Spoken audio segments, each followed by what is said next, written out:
Everybody back on the truck again, another episode. And we're just going to town.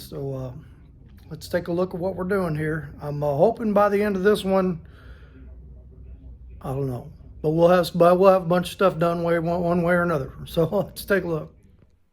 No, you're not bringing home another piece of junk.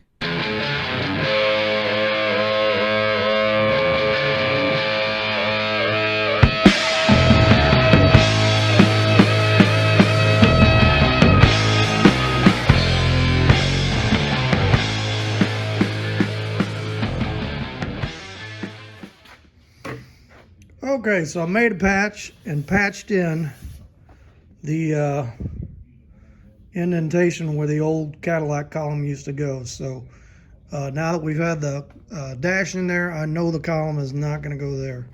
So we went ahead and patched that up. Also, cut these chunks of floor out. And so we're going to make a one-piece floor like we did on the other side. But this frame on this side is a little weirder spot and higher than that spot. So I'm going to have to do a notch here because I want to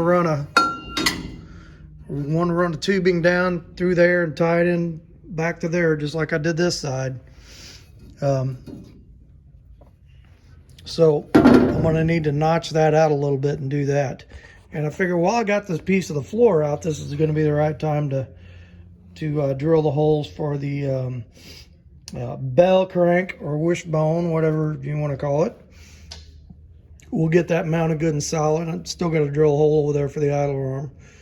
And, you know, once we kind of do all this stuff and we get the dash back in, and then I can kind of figure out where the steering box is going to go. And I think what I'm going to do, I think I'm going to whack the steering shaft off the box and end up putting a double D joint in there to kind of give me more room to give me more options where I want to put that column.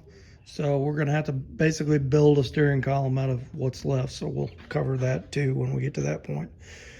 But for right now, I want to get this piece put in.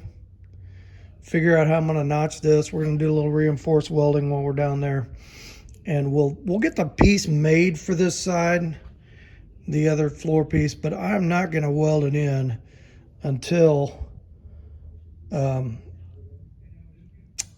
got the steering box set, the dash back in and column. So we'll probably be, I don't know if we'll be putting the motor in before that or not. Trying to figure out in my head how it's all going to go here. So anyway, let's get this piece in and let's get this drilled and mounted, and then we'll go from there. Okay, so I got that piece of square tubing in there. I measured off the wall over there to there, measured off the edge of the door there to there, did the same over here, fell right into place. My distance in the middle is exactly the same. So it worked out good. Now I am going to have to, this right here is just, especially right here, is a hair taller than this. So I'm going to have to go in here and trim this down and probably put a piece of plate over that. That's, I think that was allowing for the old steering box. I don't know why, but I do remember this frame rail. The top of this frame rail is a little taller than that one over there. So, but we're going to fix that. It's not much, maybe, I don't know, maybe a 1/4 inch. Let's see. 1/4 inch. Yep. So we're just going to have to do some trimming and some plating in there to get that right. And then this edge here, that's double layer and it's spot welded together. So not a big deal there. We can just trim that down to where it's down past this, and then we can just weld the top of it, kind of mimic the spot welds. That's won't have any strength issues there, so that's going to be good. Okay, and then let's see what we got for length on the motor. So if we go from the flange on the engine block to here. You're probably 3 feet once you get a fan on there. So let's see where that falls here.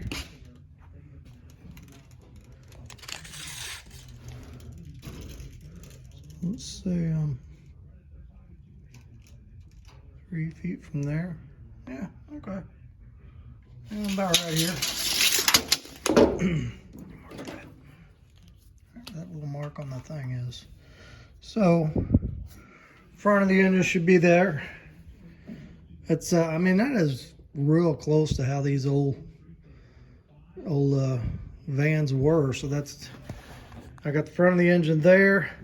I got space up here for a radiator, and we're gonna angle down the front of that doghouse to kind of to catch some air for that radiator. So that'll give us a nice, we'll probably be, I don't know,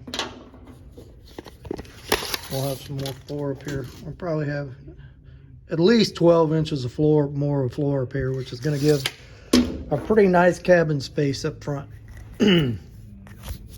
So yeah, I'm good with that. Okay, so I guess next thing we want to do, let's go ahead and tackle this, get this cut down, how we're going to do it. Ooh, that's 3 layers there. That is going to be some serious cutting. Oh well, we use lots of grinding wheels. Well, let's go ahead and get that cut down flat, get that welded up, and take a look at how we're going to do that. And then somewhere in there, I'm going to drill these other holes for this doohickey here. All right, so back in a bit. Okay, so I got this trimmed down below this, and what we're going to do is I've got some steel that thick. So I think that's like 1/8 inch. So we're just going to make a plate to go over that, and we're going to tie it into this, patch this little bit here, and then I actually cut below the, or cut right above the spot welds here, so I really don't have to do anything with that.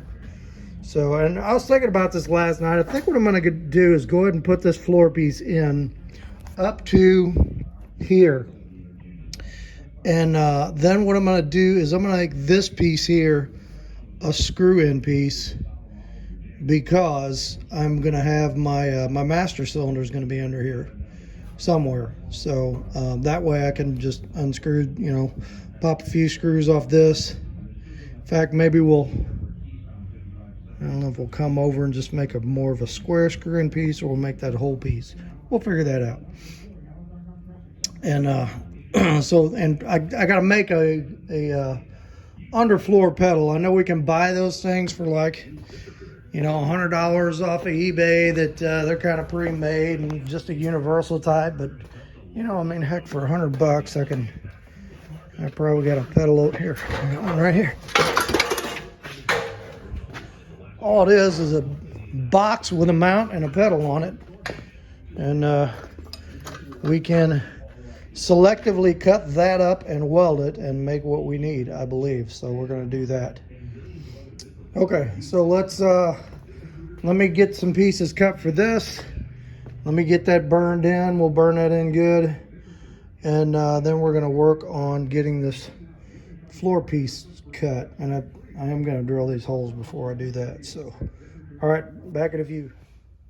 Okay, so we got this plated up here and welded up, and I've got all my holes drilled for this down here, so that's mounted good and stout right now. In fact, this hole, when I drilled it, it not only went through the frame, but it went through the frame extension I put on there. So I'm feeling good about that, a little bit of reinforcement, because I'm gonna put some more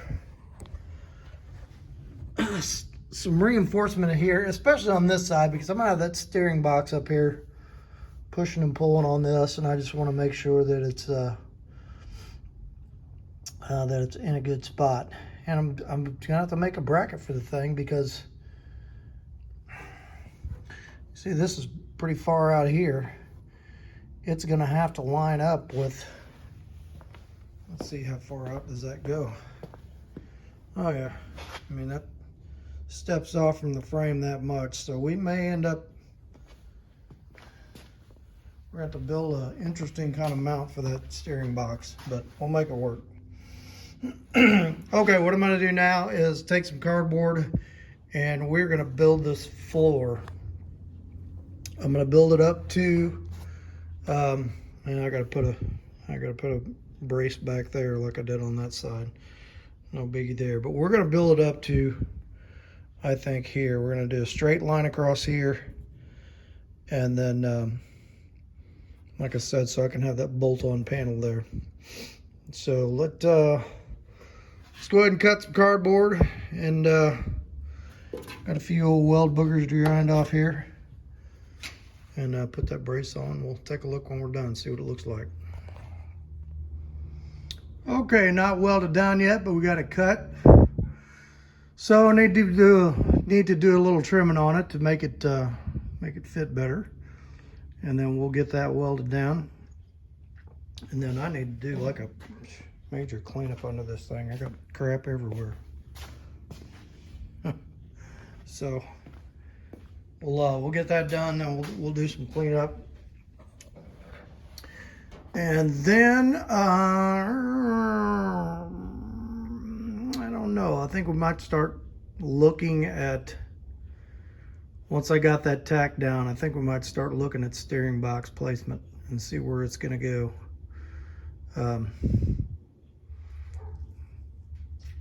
Yeah, and how we're going to put it there. So okay, let's get this done, and then we'll I'm going to cut the shaft off that box like I said earlier, and we're going to just have a separate steering column from that box so I can put a joint on it and make it a little more, give me some more wiggle room for putting it in there.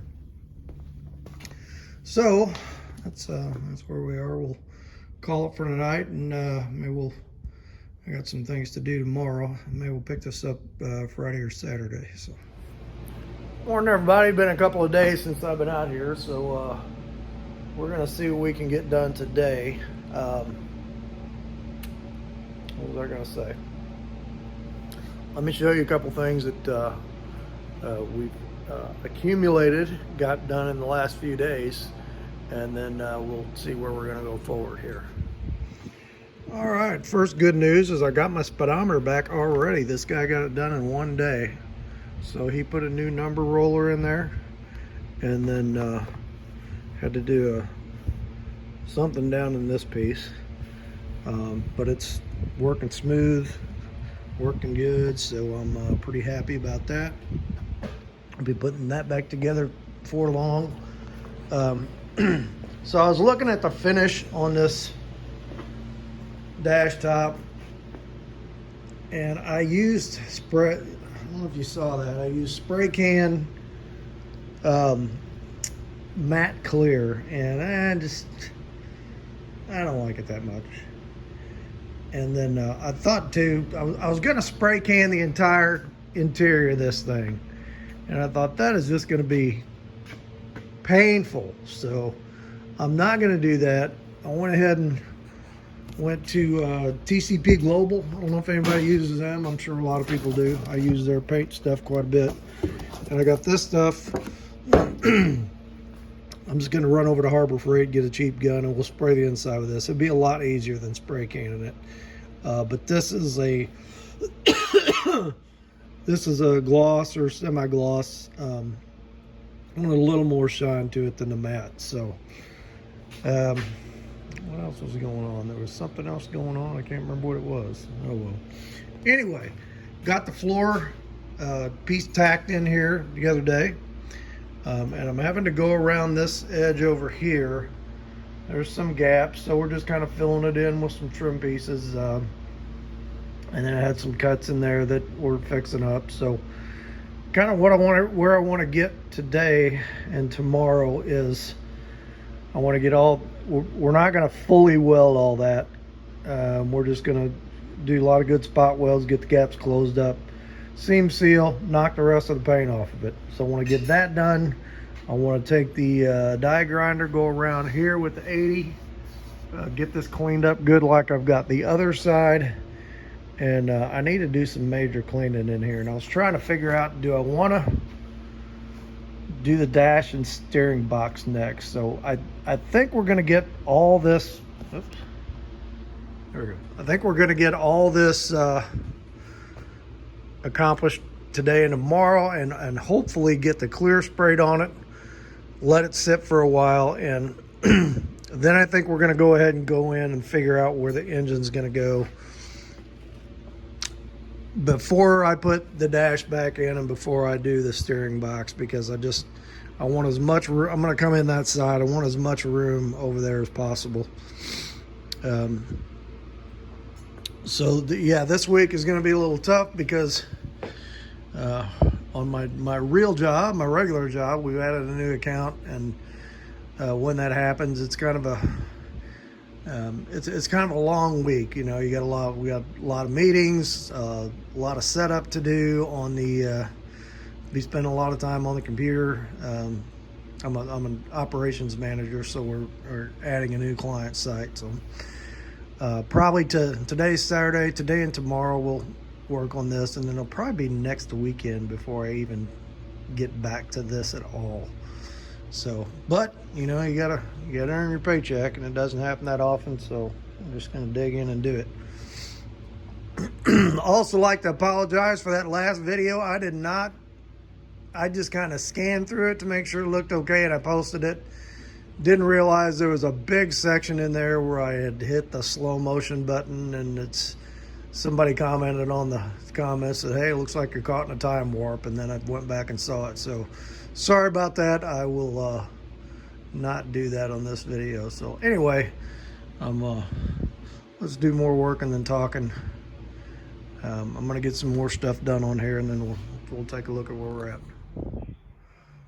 Okay, so we are done grinding paint in here. I've got everything welded up as it is gonna be.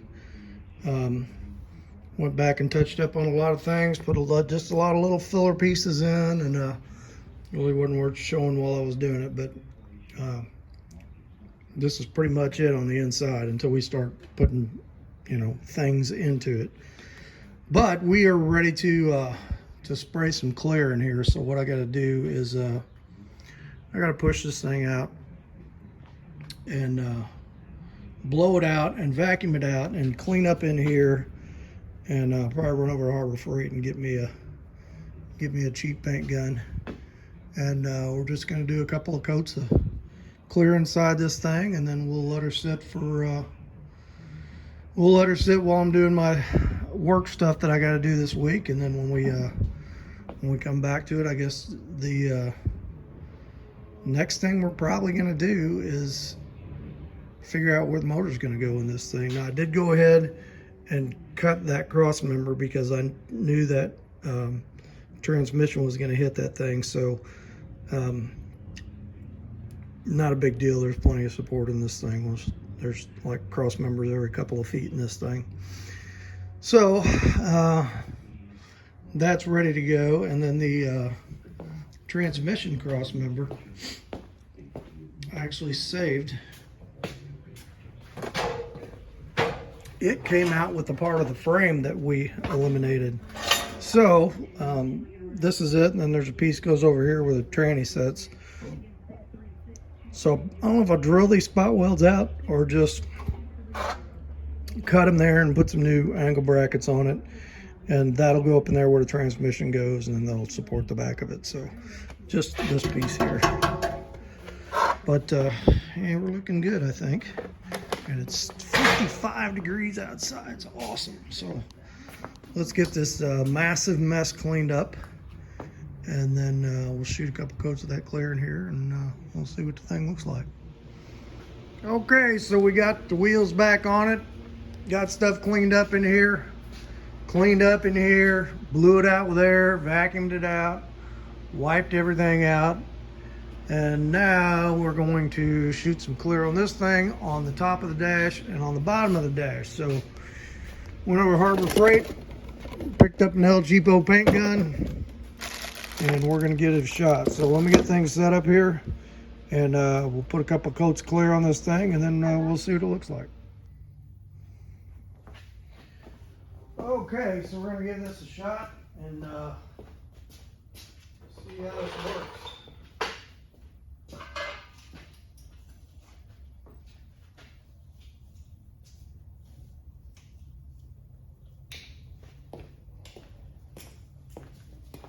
Guess we better turn the furnace off. We don't want a gas furnace firing up while we're painting. That could be not good. So I'm thinking just a couple of coats probably do it.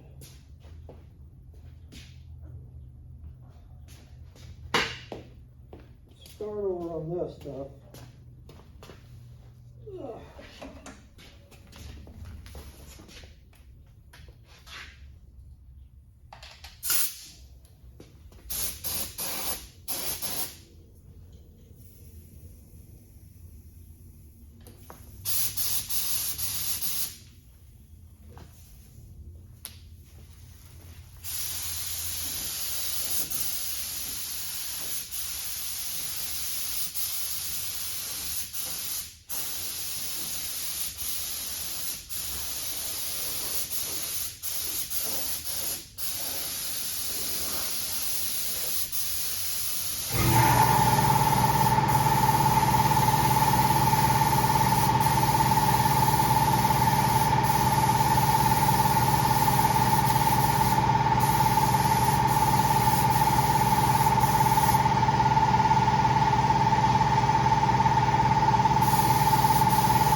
it's a little foggy in here, but and the old $29.99 Harbor Freight spray gun, I'm calling it a win. I liked it. I like the way it sprayed. And it clear, laid on nice, didn't run, even though it's cooler out here than it should be. But I put 3 good coats on everything, so I think we're in good shape. Now what we're gonna do is we're gonna let this dry. Once that's dry, I'm gonna brush paint, either brush paint or roller paint the floor. I'm gonna do a black or a gray or something like this. I'm not gonna clear the floor because I got some rubber matting we're gonna put over that, so I want something on that. So next thing I think we're gonna do when we get back to this is we'll see about how this engine's gonna fit in there, and we'll get it set up in there, and then we'll get once it's in there, we'll get the dash back in, and then we can start figuring out where the steering box is going to go, because then we'll be able to tell where the steering column needs to go. And I'm gonna have to figure out where the seats are going to go. I got seats over there. I don't know if everybody remembers what seats I got. These are out of a Ford E150 or E100. Good seats, not tore up anywhere, just need cleaned up. So we're gonna put them in there. But I'm happy, it's looking good, I like it. Okay, well, let's go inside, get a word from the Lord, and we'll call it for this one. Hey everybody, thanks for coming along on the video today. And once again, I apologize for the last video that I didn't check it. And it had that long section of slow motion in there. So I tried to make it a point to check those. I just got in a hurry and didn't. So I will check this one. So feeling good about where we're at. You know, the major fabrication on the inside of the cab is done, I think. You know, dash is figured out, and the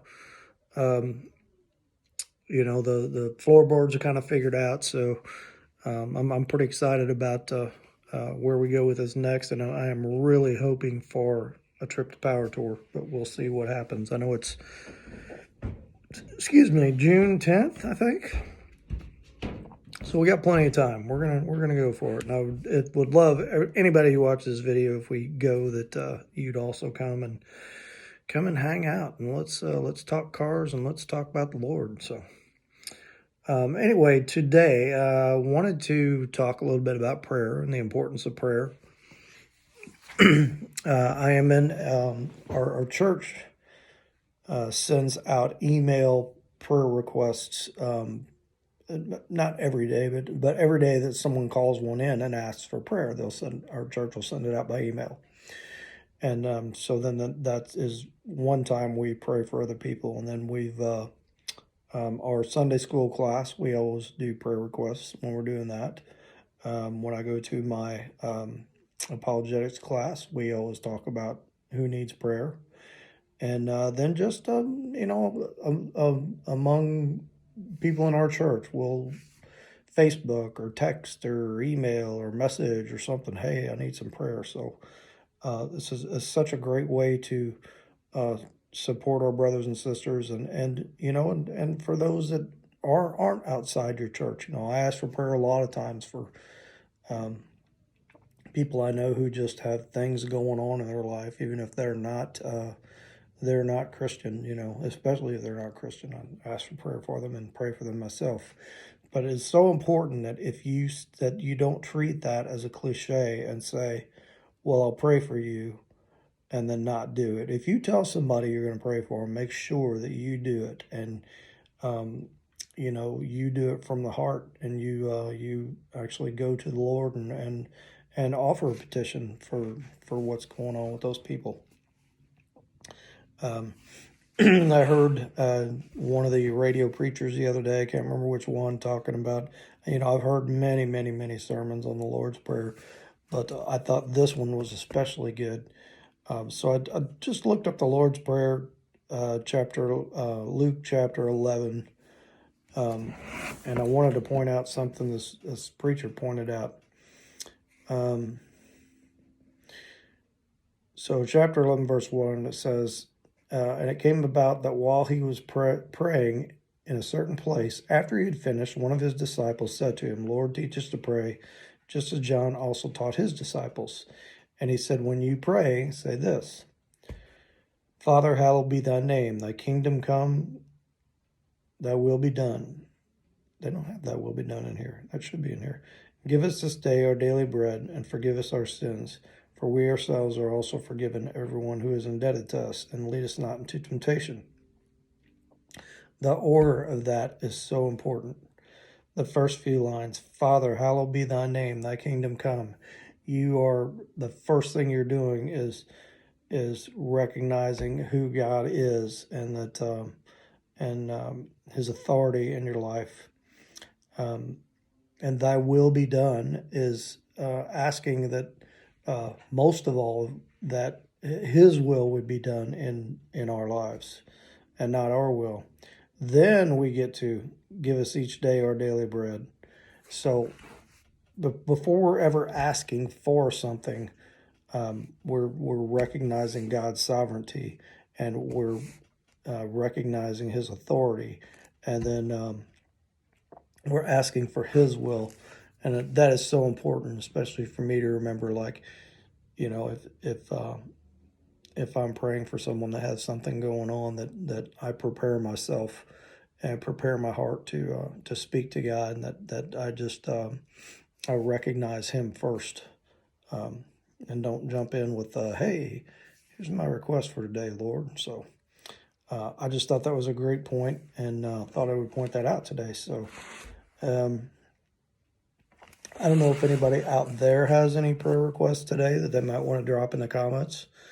I do have one, a good Christian brother of mine, a good friend, who his daughter has been very sick in intensive care for more than a week, and she's disabled, and she's had some health challenges throughout her life for sure. So just asked if I'm not going to put any names out there, but if you would pray for this young lady for health and strength and healing, and just for God's will to be done, I would appreciate that, and pray for her mom and dad too. So I hope you like that, and that's our message for today. And let's speak in a prayer. Let's have a quick word of prayer, and then we'll be out of here. So, Father, I thank you for today. I acknowledge your sovereignty, and I pray for your will in our lives.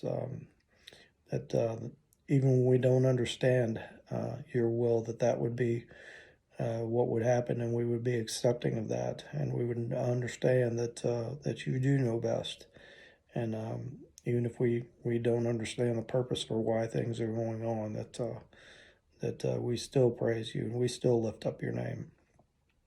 I just ask today, anybody out there watching this video who has any petitions, any requests they may drop in the comments, or anyone that just on their mind, even if they don't drop it in the comments, if they got something going on in their life, if there's an illness going on, or a financial situation going on, or a family, a relational situation going on, that you know who's listening to this, and you know what they need, Lord. So I lift them up to you, and I just thank you that they're here, that they're